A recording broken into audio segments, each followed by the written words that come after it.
এ পূজা, বোন আসছে। এই সত্যি বলছো? বোন আসছে?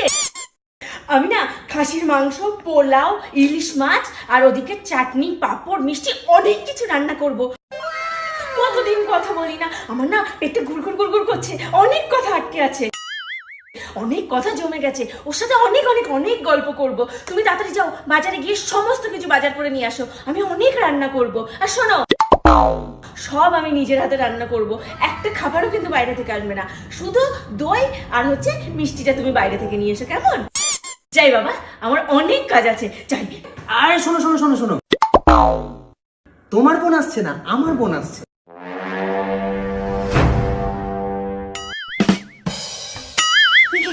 কি হলো তোমার? আমার না প্রচন্ড মাথা ঘুরছে, শরীরটা একদম ভালো লাগছে না।